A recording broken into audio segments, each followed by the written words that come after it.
ವಿಶ್ವ ಪರಿಸರ ದಿನಾಚರಣೆ. ತಾಯಿಯ ಹೆಸರಲ್ಲಿ ಒಂದು ಗಿಡ ನೆಡುವಂತೆ ಸಂಕಲ್ಪ ತೊಟ್ಟ ಶಾಸಕ ಡಾಕ್ಟರ್ ಶ್ರೀನಿವಾಸ್ ಎಂಟಿ.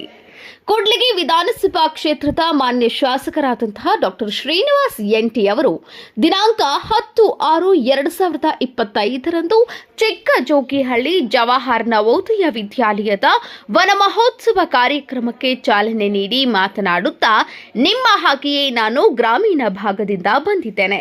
ಕಠಿಣ ಪರಿಶ್ರಮ ಮತ್ತು ಆಸಕ್ತಿಯಿಂದ ಇಂಗ್ಲಿಷ್ ಮಾಧ್ಯಮದಲ್ಲಿ ಕಲಿತು ಈ ಮಟ್ಟಕ್ಕೆ ಬೆಳೆದಿರುವೆ.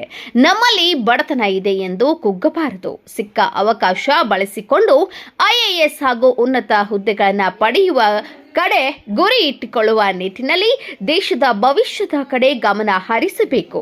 ವಿದ್ಯಾರ್ಥಿಗಳು ಒಳ್ಳೆಯ ದಾರಿಯಲ್ಲಿ ನಡೆಯುತ್ತಾ ತಾಯಿಯ ಹೆಸರಿನಲ್ಲಿ ಒಂದು ಗಿಡ ನೆಡುವ ಸಂಕಲ್ಪವನ್ನ ಇಟ್ಟುಕೊಳ್ಳಬೇಕು ಎಂದರು. ಪ್ಲಾಸ್ಟಿಕ್ ಮುಕ್ತ ಪರಿಸರ ಕಾಳಜಿಯನ್ನ ನಾವು ಅಳವಡಿಸಿಕೊಳ್ಳೋಣ ಎಂದರು.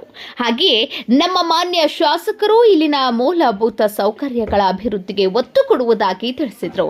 ಈ ವೇಳೆ ಪ್ರಾಂಶುಪಾಲರು, ಅಧ್ಯಾಪಕರು, ಸಿಬ್ಬಂದಿ ವರ್ಗ, ವಿವಿಧ ಗ್ರಾಮ ಪಂಚಾಯಿತಿ ಅಧ್ಯಕ್ಷರು, ಉಪಾಧ್ಯಕ್ಷರು, ಸದಸ್ಯರು, ಸುತ್ತಮುತ್ತಲಿನ ಗ್ರಾಮಸ್ಥರು, ಮಹಿಳೆಯರು, ಯುವಕರು, ಮುಖಂಡರು ಉಪಸ್ಥಿತರಿದ್ದರು. ವರದಿ ರಾಜೇಂದ್ರ ಸಿ, ಕರ್ನಾಟಕ ರಾಜ್ಯ.